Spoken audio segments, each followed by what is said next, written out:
আসসালামু আলাইকুম, কিতা অবস্থা? সব ভালো আছেন? নিয়ে আজকে আমরা একটা গুরুত্বপূর্ণ বিষয় নিয়ে আলোচনা করবো। একবিংশ শতাব্দীর সবচেয়ে বহু রাজনৈতিক প্রতিদ্বন্দ্বী চীন বনাম ভারত। এশিয়ার এই দুই দেশের জনবহুল দেশ, দুই পারমাণবিক শক্তি একই সাথে প্রতিবেশী এবং প্রতিদ্বন্দ্বী। তারা দুটাই মোটামুটি সমানে সমান হওয়া যায় যে আজকের বিশ্বতে। তবে সব মিলাইয়া আমরা আজকের পুরো আলোচনা করবো তিনটা অংশ বিষয় নিয়ে। প্রথমটা হয়েছে সীমান্ত উত্তেজনা, পরে হয়েছে ভারত মহাসাগরের কৌশলগত লড়াই, এবং এবারে লাস্টে আমরা বাংলাদেশের অবস্থান কিতা তা নিয়ে আলোচনা হবে। তাহলে শুরু করেন। ভারত ও চীনের মধ্যে 3480 কিলোমিটার দৈর্ঘ্য একটা বিতর্কিত সীমারেখা আছে, যারা বলা হয় line of contact, actual contact, বা সংক্ষিপ্ত করা হয় যে LAC। এটি আনুষ্ঠানিক কোনো স্বীকৃতি সীমান্ত নয়, বরং 1962 সালে যুদ্ধের পর তৈরি হয়েছে এইটা বাস্তবিক ভিত্তি বা সীমা নিয়ন্ত্রণ রেখা যেটা হয় আর কি। এই অস্পষ্টতা বরাবর দেশের মধ্যে সংঘাতের কারণ হইয়া দাঁড়াইছে। 2020 সালে গালওয়ান উপত্যকায় সংঘর্ষ সাম্প্রতিক ইতিহাসের সবচেয়ে বড় একটা মোড় আর কি। সেই সংঘর্ষের পর এই দুই দেশের মধ্যে পূর্ব লাদাখালা অঞ্চলে ব্যাপক সেনা এবং সমরাস্ত্র মোতায়েন করা রাখছে। 2026-এও এসে এই পরিস্থিতি কি একই দাঁড়াইছে?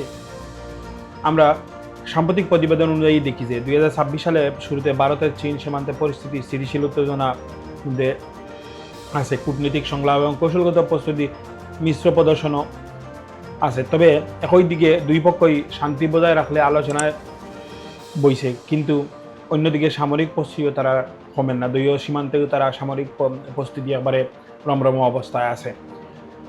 ওই বছরই একই বছরই একটা গুরুত্বপূর্ণ ঘটনা হলো 2026 জানুয়ারি চীন জম্মু কাশ্মীরে শাকসাগাম উপত্যকার একবার নতুন করে দাবি যা তারা জোরালো করছে আর কি, যেটি ভারত নিজের সার্বভৌমত্ব ভূখণ্ড বলে দাবি করে।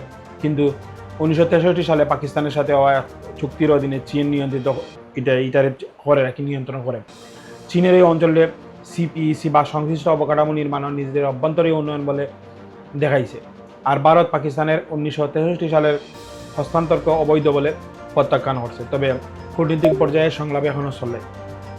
2026 সালের আগস্ট মাসে নয়াদিল্লি অনুষ্ঠিত সীমান্ত বিষয়ে পরামর্শ সমন্বয় প্রক্রিয়া বা WMCC এর বৈঠকে দুই পক্ষই LAC বরাবর সামগ্রিক পরিস্থিতি পরিচালনা করে এবং সীমান্ত নির্ধারণ, সীমান্ত ব্যবস্থা, সীমান্ত পারাপারে সহযোগিতা সংক্রান্তমূলক বিষয় নিয়ে তারা আলোচনা করছে।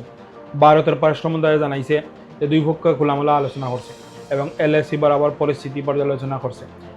সংক্ষেপে হইতে গেলে সীমান্ত গুলি চলত না ঠিকই, কিন্তু আস্থার সংকট এখনও প্রবল। দুই দেশের মধ্যে অপরের সামরিক তৎপরতা দিকে কড়া নজর আছে, আর যে কোনো মুহূর্তে ছোটোখাটো একটি ঘটনাও সংকটের রূপ নিতে পারে।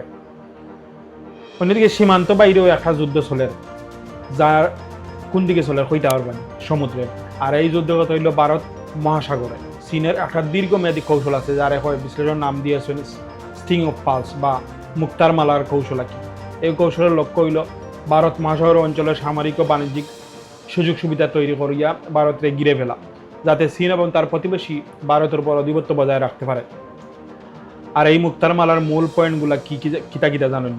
পয়লা হইল পাকিস্তানের গোয়াদর বন্দর, শ্রীলঙ্কার হাম্বানুটা বন্দর, বাংলাদেশের চট্টগ্রাম বন্দর, মিয়ানমারের কিয়াওকু পিক বন্দর এবং মালদ্বীপের যে দেশ আছে এর আশেপাশের দেশগুলো মিলায় দেশগুলোর প্রধান বন্দরগুলো তারা কৌশলগত প্রভাব নিয়ন্ত্রণ দিনে দিনে চীনা বাড়ার কোনো কোনো ক্ষেত্রে 70% বেশি শেয়ার কিনিয়ে তারা আসছে। তবে সপ্তাহের মূল হইল ভারত মহাসাগর কিতালেই অত গুরুত্বপূর্ণ চীনের কাছে, কারণ ওই অঞ্চলে দিয়ে বিশ্বের বড় বড় অংশের জ্বালানি বা বাণিজ্য পরিবহন হয়। বিশ্বের মোট তেলের মজুদের প্রায় 16.8% এবং প্রাকৃতিক গ্যাসের মজুদ প্রায় 27.9% এই অঞ্চলে অবস্থিত, যার একটা অংশ এখনো অনাবিষ্কৃত এখনো আবিষ্কৃত হয়েছে না। ফলে চীন যদি এই সমুদ্র নিয়ন্ত্রণ করতে পারে, তাইলে ভারতের অর্থনৈতিক জীবন রেখার তার হাতের মুঠোয় থাকবো। সাম্প্রতিক সময়ে আমরা সবচেয়ে আলোচিত বিষয় হইল যে ঘটনা মালদ্বীপ নিয়ে। বছরের পর বছর ভারতের সাথে ঘনিষ্ঠ সম্পর্ক রাখার পরও মালদ্বীপ সম্প্রতি তারা চীনের লগে সম্পর্ক জোরদার করছে। একাধিক চুক্তি সই করছে, দ্বিপক্ষ সম্পর্ক একটি কম্প্রিহেন্সিভ স্ট্র্যাটেজিক বা কোঅপারেট পার্টনারশিপের উন্নতি করছে। এই ঘটনা ভারত এবং যুক্তরাষ্ট্রের মধ্যে নতুন করে উদ্বেগ তৈরি হচ্ছে।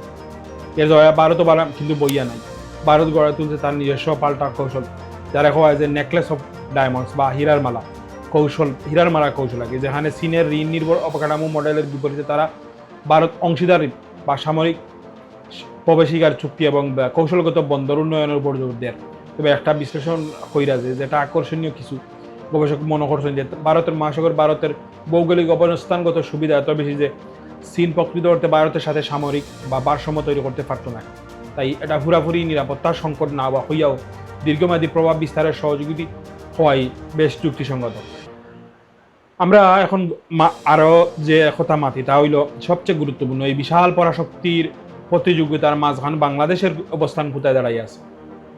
2026 সালের ফেব্রুয়ারিতে নির্বাচন বাংলাদেশের জাতীয়বাদী দল বিএনপি তারেক রহমান নেতৃত্বে 229 আসনের মধ্যে 212টি আসন জয়ী আসি সিদ্ধান্তমূলক 2/3 সংখ্যাগরিষ্ঠ অর্জন করছে। নতুন সরকারের একটা সুস্পষ্ট নীতি হয়েছে বাংলাদেশ আগে, অর্থাৎ কোনো শক্তির সাথে ঝুঁকি না পড়ে আগে বাংলাদেশের নিজস্ব স্বার্থ সবার আগে রাখা, এই নীতি তারা আইছে। এই নীতির মনে হলো সবচেয়ে বড় পরীক্ষা হইল দাঁড়ায় যে প্রধানমন্ত্রী তারেক রহমান প্রথম বিদেশ সফর নিয়ে। লক্ষ্য করার বিষয় হইল যে তার এই সফর শুরু হয়েছিল বেইজিং বা নয়াদিল্লি কোনোটাই নাই, বরং কুয়ালালামপুরে, যেখানে আলোচনার মূল বিষয় হয়েছে শ্রমিক অভিবাসন, বাণিজ্য বিনিয়োগ ও অর্থনৈতিক সহযোগিতা। এরপরে চীন সফরে গেছেন প্রধানমন্ত্রী। 2026 সালের 22 থেকে 26 জুনে অনুষ্ঠিত এই সফরে তারেক রহমানের চীনের সাথে প্রায় 15টি সমঝোতা স্বাক্ষর, 2টি এবং একটি ইশতেহারও সই করেন, যা বাণিজ্য বিনিয়োগ এবং সংলাপ ও কৌশলগত বিষয়ে নিয়ে চীনের প্রায় $30 কোটি অনুমোদন দেওয়ার প্রতিশ্রুতি দেয় এবং প্রায় দুই পক্ষ একটি 2+2 পররাষ্ট্র বা প্রতিরক্ষা সংলাপের কাঠামোর নিয়ে আলোচনা করতে সক্ষম হয়। এই ঘটনা ভারতের বেশ আলোড়ন সৃষ্টি করেছিল। বিশ্লেষকরা প্রশ্ন তুলছেন যে বাংলাদেশ কিতা চীনের কক্ষপথে কিতা ঢুকি যাননি, তবে বাস্তবতা এত সহজ নয়।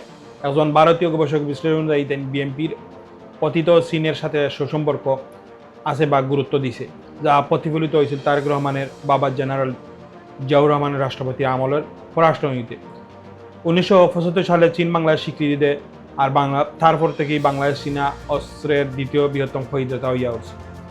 এমনি আওয়ামী লীগের সরকারের আমলেও যাদের ভারতপন্থী মনে করা হয়, তারাও একই রকম চীনা নীতি অনুসরণ করছিল। অর্থাৎ এটা কোনো নতুন পরিবর্তন নয়, বাংলাদেশ দীর্ঘমেয়াদী ভারসাম্য কূটনীতি ধারাবাহিকতা, এরকম কইছেন যে ভারতীয় একজন বিশ্লেষক। একজন বিশ্লেষকের মূল্যায়ন এখানেই খুব তাৎপর্য। বাংলাদেশ চীনের সাথে সম্পর্ক জোরদার করছে, এর সাথে ভারতের সাথে তারা সুসংগ্রাম বজায় রাখার চেষ্টা করে, যা ক্রমবর্ধমান প্রতিদ্বন্দ্বিতাপূর্ণ দক্ষিণ এশিয়া অঞ্চলের প্রতিযোগী শক্তিশালীর মধ্যে ভারসাম্য রক্ষার একটা কৌশল প্রতিফলিত করে। তাহলে বাংলাদেশের জন্য বাস্তব সমীকরণটা কী তাইল? এক, বাংলাদেশের ভৌগোলিক অবস্থান, ভারত মহাসাগরে প্রবেশিত চট্টগ্রাম ও মংলা বন্দর বাংলাদেশ দুই পরাশক্তির কাছে অপরিহার্য করিয়া তুলছে। 2, ভারতের সাথে বাংলাদেশের রয়েছে সুদীর্ঘ স্থলসীমা, নদী, পানি বন্টন এবং বাণিজ্য নির্ভরতা, এই সম্পর্ক উন্নয়ন করার সুযোগ নেই। 3, চীনের সাথে রয়েছে বড় অবকাঠামো বিনিয়োগ, প্রতিরক্ষা ও সরঞ্জাম সরবরাহ এবং বাণিজ্যিক সম্পর্ক, এটাও বাংলাদেশের জন্য অর্থনৈতিক উন্নয়নের জন্য গুরুত্বপূর্ণ। তাই কোয়া যায় বাংলাদেশের কৌশল সুস্পষ্ট হয়ে উঠছে, কোনো একটি ব্লকে সম্পূর্ণ যোগ দেন না বাংলাদেশ, উভয় শক্তির সাথে সম্পর্ক রাখার সর্বোচ্চ সুবিধা আদায় করার। এটা বলা হচ্ছে বহুমুখী সংযুক্তি বা মাল্টি অ্যালাইনমেন্ট কূটনীতি একই। তবে চ্যালেঞ্জও কম নয়, যত বেশি নির্ভরতা তৈরি হবে ততই বাংলাদেশের জন্য প্রকৃত সিদ্ধান্ত নেওয়া কঠিন হইত। যাই হোক, তো চীন ভারত প্রতিদ্বন্দ্বিতা শুধু যে দেশের বিষয় না, তারার এই দুই দেশের বিষয় না, গোটা দক্ষিণ এশিয়ার ভূ রাজনীতির নতুন করে সাজার সীমান্ত সেনা মোতায়েন, সমুদ্রে বন্দর দখলের প্রতিযোগিতা, আর মাঝখানে বাংলাদেশের মতো দেশগুলোর কৌশলগত ভারসাম্য রক্ষারও চেষ্টা করে। পুরা চিত্রটাই আগামী দিনের এশিয়ার শক্তি বিন্যাসের নির্বাচন বা নির্ধারণ করবে। আপনার কি তা মনে হয়? বাংলাদেশের উচিত কোন হতে আটা? কমেন্টে অবশ্যই জানাইবা। ভিডিও ভালো লাগে লাইক দিবা। ভালো থাকবা। আসসালামু আলাইকুম।